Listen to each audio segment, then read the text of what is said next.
के बारे में बोलेंगे तो आपकी हत्या होनी भी तय है। तो कहना यही है कि स्थानीयता के खतरे बहुत हैं। और नहीं, मेरे शहर के किसी लोगों ने मेरा साथ नहीं दिया। यहाँ तक कि भैया आप बताइए, उतना पिटाई खाने के बाद भी मुझे 7 किलोमीटर दौड़ के हमको जाना पड़ा थाना, पहले फिर वहां से हॉस्पिटल। कोई ऑटो तक नहीं रोका। और उसके बाद जब मेरा वो वीडियो वायरल हुआ तो लोग ये सवाल उठाने लगे कि कोई 7 किलोमीटर इतना पिटाने के बाद कैसे दौड़ सकता है। पिछले कुछ दिनों से आप एक वीडियो सोशल मीडिया पर देख पा रहे होंगे, जिसमें एक सोशल मीडिया का क्रिएटर जो है, पत्रकार भी आप कह सकते हैं या यूट्यूबर कह सकते हैं, जिनको कुछ गुंडों के द्वारा मारा गया क्योंकि इन्होंने सच दिखाया था। उसके बाद इनसे हमने काफ़ी प्रयास किया संपर्क साधने का, लेकिन संपर्क नहीं हो पा रहा था। लेकिन आज संपर्क हुआ है। विकास साहू इनका नाम है। और क्या कुछ कहानी हुई थी, आपको स्क्रीन पर वीडियो भी दिखाई दे रहा है, जिसमें चिल्लाते हुए रोते हुए दिखाई दे रहे हैं। पूरी बात इनसे जानने का प्रयास करेंगे और पुलिस के द्वारा क्या इनको सहायता की जा रही है या नहीं, सारे विषयों पर हम बात करेंगे। विकास, आपके साथ ही मारपीट हुई थी क्या?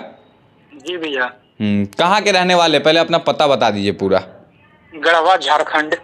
झारखंड के रहने वाले। एक बात बताइए कि आपके साथ क्या कुछ हुआ था उस दिन, जिसके बाद आपका वीडियो एक आया सोशल मीडिया पर, काफ़ी वायरल हुआ। हम लोग काफ़ी दिनों से प्रयास कर रहे थे, तो पूरी कहानी क्या हुई थी, क्यों आपके साथ मारपीट की गई, थोड़ा बताइए हमें। जैसे एक संस्था है जिसका नाम है कन्या विवाह विकास सोसाइटी, जो कि पटना से निबंधित है और गया में इसका हेड ऑफिस है। ठीक है। ये संस्था जो है गरीबों से पैसा लेती है सदस्यता के नाम पे, रजिस्ट्रेशन के नाम पे, और तो और एजेंट भेजकर भी पैसा उठाती है और एजेंट को कमीशन भी देती है, जो कि सोसाइटी के नियमों का सख्त उल्लंघन है। एक संस्था दावा करती है कि ये सामूहिक विवाह करवाती है, जो कि करवाती भी है, लेकिन पैसा लेना, एजेंट को पैसा देना कहाँ तक जायज है। तो इसी पर मैंने सवाल उठाया था। तो मुझे पहले खरीदने का कोशिश किया गया, मुझे 5 लाख रकम देने का ऑफर किया गया। जब मैंने ठुकरा दिया तो उसके बाद मुझे सुनियोजित तरीके से पिटवा दिया गया।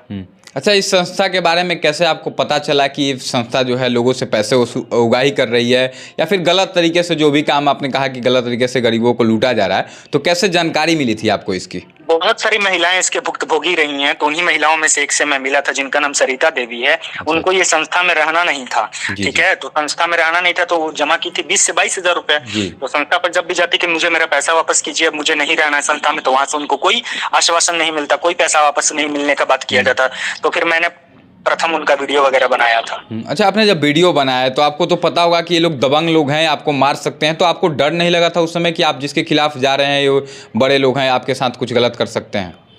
मुझे डर तो लगा था, लेकिन मुझे लगा था कि मेरा समाज, मेरे लोग मेरे साथ रहेंगे, और मैं अगर सच की आवाज उठाऊंगा तो सब कोई मेरा साथ देगा। लेकिन असलियत में ऐसा कुछ नहीं हुआ।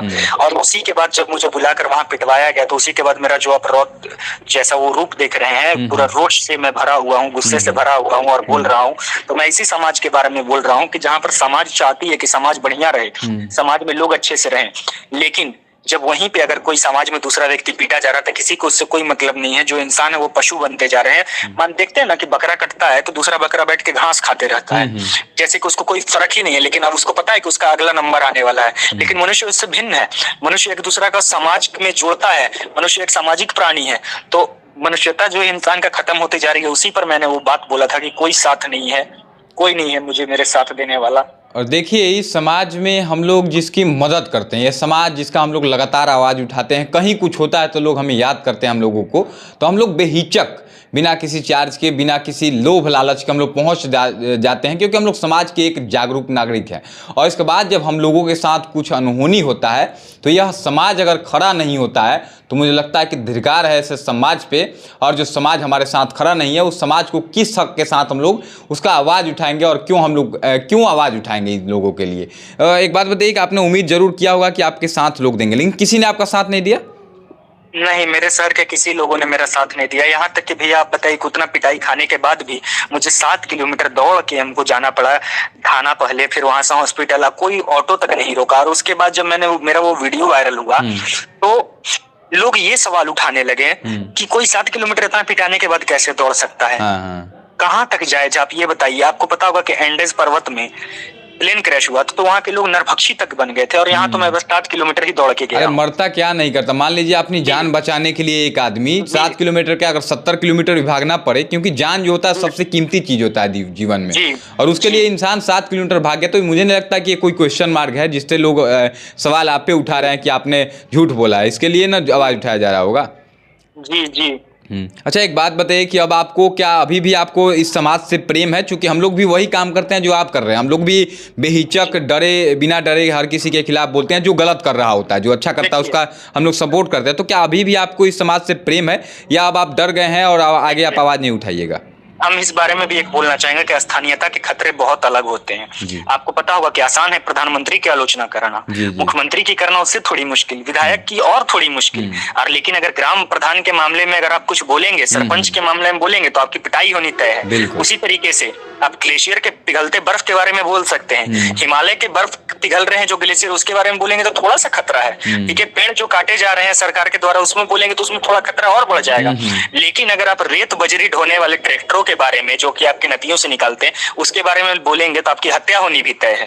तो कहना यही है कि स्थानीयता के खतरे बहुत हैं। और जिस तरीके से मुझे तोड़ दिया गया यहाँ के समाज से, ना प्रशासन से कोई मदद ना कुछ, तो मुझे नहीं लगता कि मैं अब स्थानीय मुद्दे पर कभी भी बोलूंगा। मैं दूर के मुद्दे पे ही बोलूंगा, जैसे कि सब कोई पत्रकार बोलते हैं। और ये मैं आपके चैनल के माध्यम से शायद पहली बार ये चीज बोल रहा हूँ। जी, एक और बात बता दीजिए, जो लोगों ने आपके साथ गलत किया उन लोगों पे क्या एक्शन अभी तक हुआ है? गिरफ्तारी हुई है, सजा की कुछ आगे प्रोसेस दिखाई दे रही है? 4 अपराधियों को पकड़ा गया, जिसमें वही एक राहुल कुमार जो हमको षड्यंत्र के तहत वहां बुलाया था, तो और एक मनोज ठाकुर जो कि विकास माली का ही आदमी था, जो संस्था चलाते हैं। तो आप ही बताइए कि अभी तक मेन मुख्य आरोपी का गिरफ्तारी नहीं हुआ, जबकि ये चारों व्यक्ति को हम पहले से जानते नहीं थे। तो पुलिसिया भाषा में अगर बोला जाए तो मोडस ऑपरेंडिस क्या था इन लोगों का मुझे मारने का? कोई नहीं था। मतलब ना इनसे गाली गलौज हुआ था मेरा, ना इनसे पुराना कोई जाति दुश्मनी था, ना जमीनी विवाद था। तो ये मुझे बुलाकर मारे क्यों? सवाल आखिर वहीं पर बना हुआ है।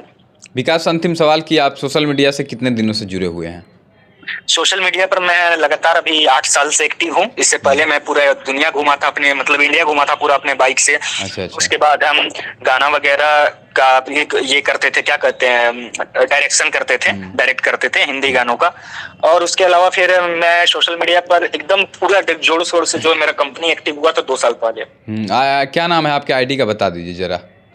मेरा आईडी का नाम है, इसका क्या कहते हैं, यूट्यूब का आईडी का नाम है वार्ता बाय विकास साहू, न्यूज चैनल का। और इंस्टा पे भी है वार्ता बाय विकास साहू, फेसबुक पे भी।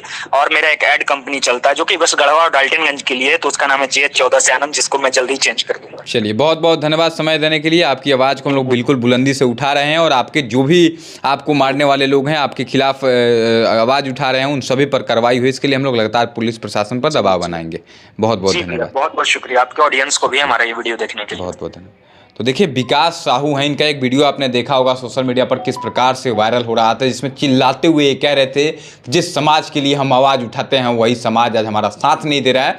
आज मेरे साथ हुआ है, कल किसी और के साथ होगा। बाकी इनके साथ जो भी हुआ यह बिल्कुल गलत हुआ। और इस समाज के लोग कहते हैं कि आप हमारे लिए नहीं आते हैं, हमारे बुलाने पर आप नहीं आते हो। वे समाज के लोगों से कहना चाहते हैं कि कोई भी सोशल मीडिया का अच्छा क्रिएटर, सबके लिए मैं नहीं कहूँगा, जो अच्छा क्रिएटर है, अच्छी चीज़ों के लिए आवाज़ उठाता है, अगर उसके साथ कुछ गलत होता है, अनहोनी होती है, तो आपका भी यह हक बनता है, फर्ज बनता है कि आप सड़कों पर उतरे, आप आवाज़ उठाए और इन लोगों के साथ गलत करने वाले लोगों को सजा दिलवाने में अपना योगदान दीजिए। बाकी बहुत बहुत धन्यवाद।